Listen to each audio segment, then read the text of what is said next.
Olá, pessoal! Tudo bem com vocês? Aqui quem fala é o professor Charles. Prontos para iniciarmos mais uma aula de língua portuguesa? Vamos lá? Crianças, a nossa aula de língua portuguesa hoje será apresentado para vocês o nosso livro didático, o nosso fiel companheiro durante os estudos desse ano, tá bom? Vocês receberam o livro, puderam analisar e hoje nós vamos começar a usá-lo lá na página 16. Tá bom? Então vamos lá, se localizem a página de vocês. Nós vamos fazer uma abertura da unidade 1, tá bom? Aqui. Hoje nós vamos continuar os nossos estudos relacionando a fábula, a fábula em seus aspectos da fábula em prosa e também da fábula em verso. Nesta unidade, nós vamos aprender a ler e interpretar o que é a fábula em prosa e o que é a fábula em verso. Tá bom? Identificando os elementos da narrativa, os personagens, o tempo, o espaço, as falas do narrador, tá bom?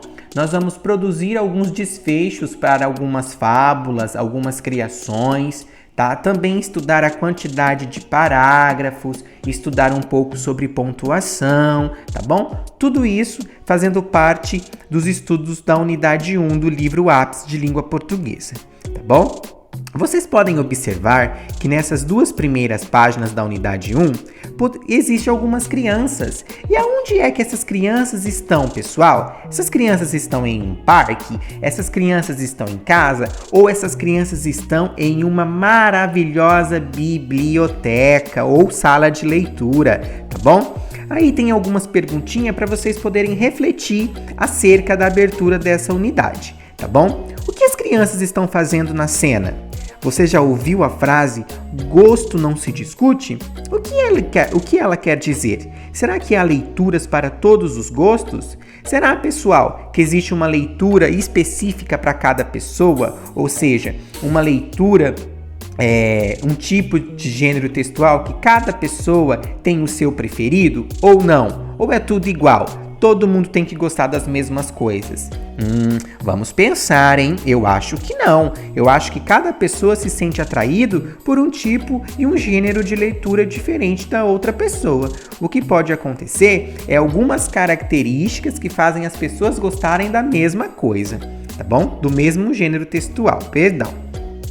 Então, dando sequência na página 18, nós temos aqui a leitura 1, fábula em prosa, tá bom? A cigarra e as formigas. Lá na videoaula número 1, da semana passada, vocês puderam descobrir algumas características da fábula, Que ela é um texto curto, possui alguns personagens, geralmente são alguns animais, Tem uma moral, esse conselho, essa reflexão. E aqui vocês podem ver explícito, todas essas informações. Vocês podem ler a fábula, o Pro vai ler junto com vocês. A cigarra e as formigas. Num belo dia de inverno, as formigas estavam tendo o maior trabalho para secar as suas reservas de trigo. Depois de uma chuvarada, os grãos tinham ficado completamente molhados. De repente, aparece uma cigarra. "Por favor, formiguinhas, me deem um pouco de trigo. Estou com uma fome danada. Acho que vou morrer." As formigas pararam de trabalhar, coisa que eram contra os princípios delas, e perguntaram: "Mas por quê? O que você fez durante o verão? Por acaso não se lembrou de guardar comida para o inverno?" "Para falar a verdade, não tive tempo", respondeu a cigarra. "Passei o verão cantando." "Bom, se você passou o verão cantando, que tal passar o inverno dançando?" disseram as formigas e voltaram para o trabalho dando risada. Aí tem a moral, pessoal. Vamos refletir? Os preguiçosos colhem o que merecem. O que essa moral traz para nós? Quem foi o preguiçoso dessa fábula? Quem foi, pessoal, dessa fábula em prosa? Foi a cigarra? Foi a formiga? Quem não quis trabalhar e por que não quis trabalhar?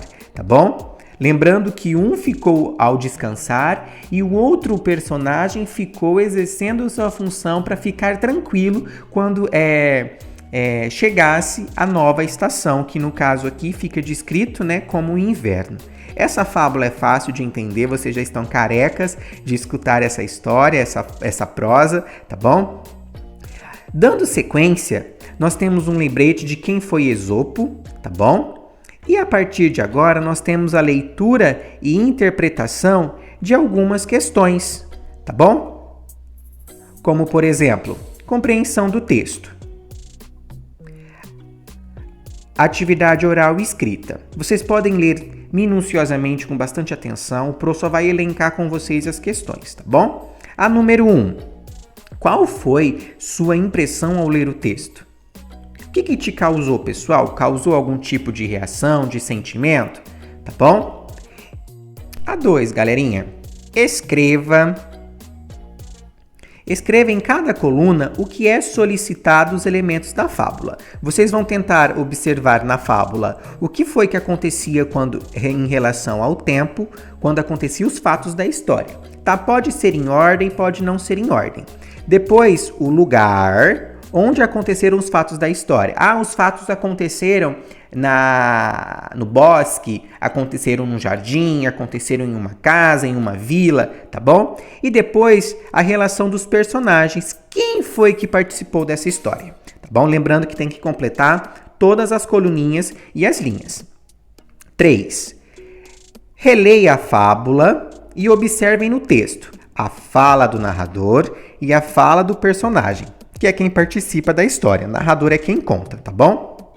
Depois copie aqui no livrinho ou no caderninho de vocês um trecho que represente a fala do narrador. A fala do narrador é quem conta a história, tá bom? A B. Copie um trecho da fala de algum personagem que deixe clara essa impressão, pessoal. A número 4. Explique qual era o grande trabalho das formigas. Essa é fácil, hein? O que a cigarra, a 5, o que a cigarra pediu para as formigas? Que favor foi esse? Que pedido foi esse? Tá bom? A 6. Releia a frase e observe a parte destacada. Que parte destacada, pessoal? Aqui está, aqui, ó. As formigas pararam de trabalhar, coisa que eram contra os princípios delas. De que outro jeito poderia ser escrita a parte destacada? Tá? A parte destacada é que está em negrito, coisa que eram contra os princípios dela. O que é princípio, pessoal? Por que era contra esse princípio, esse objetivo dela? Tá? Por quê? Porque ela tinha outra coisa em vista. O que ela tinha em vista? Vocês irão escrever esse trecho, tá bom? Que está destacado, substituindo ele por outra expressão, tá? Eu posso modificar a palavra princípio por outra palavra? Posso. Só que eu não posso mudar o contexto dessa parte destacada, tá bom? A questão número 7. Estamos encerrando a nossa aula, pessoal. Não desanimem. Releia o trecho a seguir, depois leia o quadro abaixo e circule as palavras que indicam o sentimento das formigas. Vocês vão analisar cada palavrinha dessa, tá bom? E vão circular os sentimentos que as formigas tiveram em relação àquela situação, tá bom? Aqui nós temos um lembrete do que é fábula, né? Que o Pro já disse para vocês, que esses textos têm como um de seus objetivos a transmissão de algum tipo de ensinamento, de reflexão, tá bom? E a 8, que é a última atividade de hoje, da página 20, juntos releiam a moral presente nessa fábula, tá bom? Vocês vão reler a moral, que está descrita aqui novamente, ou podem voltar no textinho, tá bom? Dando enfoque nesse sentimento, nessa reação, tá bom? A moral tem a intenção de ensinar alguma coisa para quem lê a fábula, né? Pra gente tirar algum proveito, alguma reflexão, tá bom? Depois, converse consigo mesmo ou com o pai de vocês, tá bom? Com o responsável de vocês e escrevam aí no cantinho ou no nosso caderno se vocês concordam com essa moral. Ou seja, essa moral encaixa perfeitamente na história em prosa que nós acabamos de ouvir, tá bom? Realizem as atividades, o professor está à disposição, tá bom? Não deixem as atividades em branco, tá bom? O professor vai vistar o livro de vocês. Boa aula, pessoal. Até a próxima!